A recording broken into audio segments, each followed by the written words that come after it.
Is staying calm as a parent always the right thing to do? Or can it actually backfire sometimes? This is debated right now among many parents. And as we talk about, is calm parenting actually healthy and what matters most, and what parents sometimes are getting wrong in this conversation at Calm Parenting, I would like to talk about what calm is, what it isn't, so that you can understand how to actually be effective with your calmness instead of maybe even being a little toxic.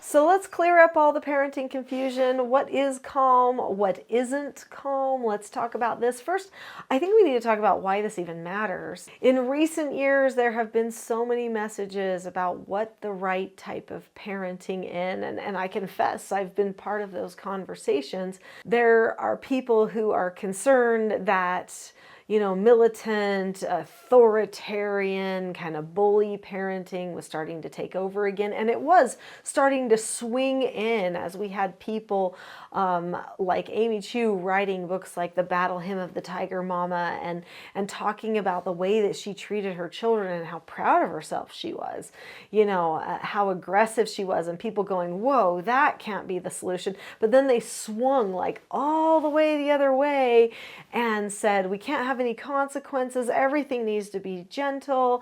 And then we're seeing all these coddled children who can't do anything hard. They don't take risks. Their parents control everything, and the child doesn't know how to accept disappointment or accept consequences. And so then that's a problem, right? Because we've kind of swung too far.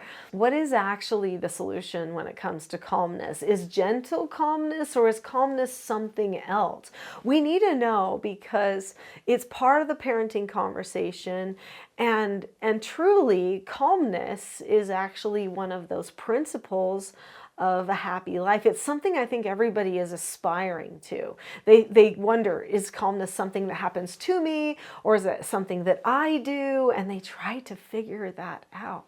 So let's talk about what calmness is not. Calmness is not passive. Calmness isn't something that happens to you.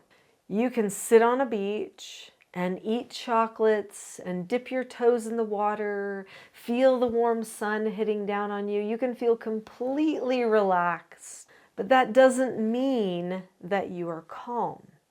Inside your head, you could be rolling over something that offended you earlier that day. You could be playing on the way that you are disappointed in one of your children, or the pain that you're feeling from one of your relationships, or, something else, some sort of retaliation you want to take against somebody. You could be looking completely relaxed and at ease, but actually not be calm. And this is because it doesn't matter how many spa treatments or, pleasurable experiences that you had, how many trips that you go on to try to get away from your troubles. The troubles are something on the inside of you. And when you're truly calm, then you are a person who can handle what's going on the inside. So calmness is not passive. Calmness is not controlled by somebody else. It's controlled by yourself. Calmness is not a checkoff list thing. Now that's where I may have gone a little bit wrong as far as like teaching throughout the years. So people will come to these videos on this channel and they'll say, okay, I want help with my parenting. I know she'll help me. And they start listening to things and I say, okay, here's the pattern for this. And I say, okay, so check yourself. Are you calm? And do you know what your calm voice is? Do you know what your calm body is, and your calm face, and what it feels like? And when we teach our children, we teach them to have a calm face, voice, and body. And so that sounds like a checkoff list, right? And it's part of a skill set or a framework that you're following, that you do that check on calmness. But calmness is so much bigger than that little item on a list. And it's not something that most people can breeze through. Sometimes it takes a minute. You have to pause. You have to say, okay, am I calm? You know, what's really going on inside of me? And then you have to say, okay, I've got this thought that's really bugging me right now. I need to challenge this, because is this even true? And if it is true, let's say it is it helpful? Is it productive for me to entertain this again and again? What's it going to do to my relationships? Is this going to be helpful to me? Can I trust in something greater than myself? You know, I mean, some people that are God-fearing people, they turn it over to God, they give it up, and they say, you know what, I don't want to carry this burden anymore. What is it that you're going to hold on to and trust in those moments? Because when you're really calm, you are in a place of trust. I mean, yes, you get the right thoughts in your head, you choose the right responses, you choose to let things go, not take them personally. All those things are part of being calm. But usually there's also this moment where you're trusting in the process, that if you do choose calmness, that you'll be okay. And you're also trusting in truth. You're trusting in reason. You're trusting in your own power to choose. You're trusting a lot of things during that time. And for many people, that goes back to trusting in a higher power. When I choose calmness, it is a very active thing. It is purposeful. It is deliberate. It is my power move. In fact, calmness is so powerful that people, when they describe it, they list it as power. I wrote a whole book called The Power of Calm, because it really truly is a moment where you feel completely confident. You're completely centered, focused, not reactive. You're proactive. It is a state of action that cannot be ruffled. Calmness is the rarest quality in human life.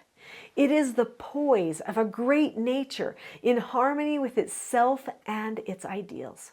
Calmness is singleness of purpose, absolute confidence, and conscious power, ready to be focused in an instant to meet any crisis. I wasn't always calm. That's a pretty powerful definition. I wasn't always that.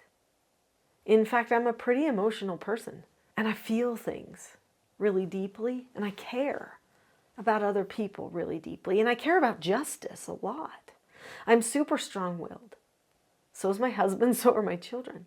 Why did I even choose to go in that direction?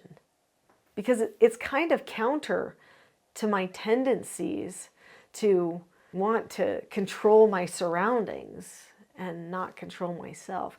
Well, there was a moment where a neighbor challenged me to control myself, to choose to be calm anytime somebody told me to do something or not to do something. And this was at a time when I was just young. I was 14 years old. And after that moment, I realized there was power in that. I didn't have to get upset, frustrated, angry, have an attitude problem. I didn't have to go through any of those emotional roller coasters anymore. I could just pick my outcome. It was huge. Then when I took in foster children and they were in my home and they had extreme behaviors and they were yelling in my face, that was another moment where I had to choose calm again. I had to say, am I calm? Is this behavior actually the person? No, it's not.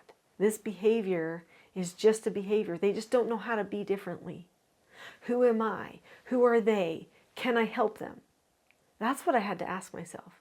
And then I started to take action. But first, I took action on myself, on my own self-government. That's what this channel is called, is Teaching Self-Government. And it's all about each of us having awareness about ourselves and being able to control and govern ourselves.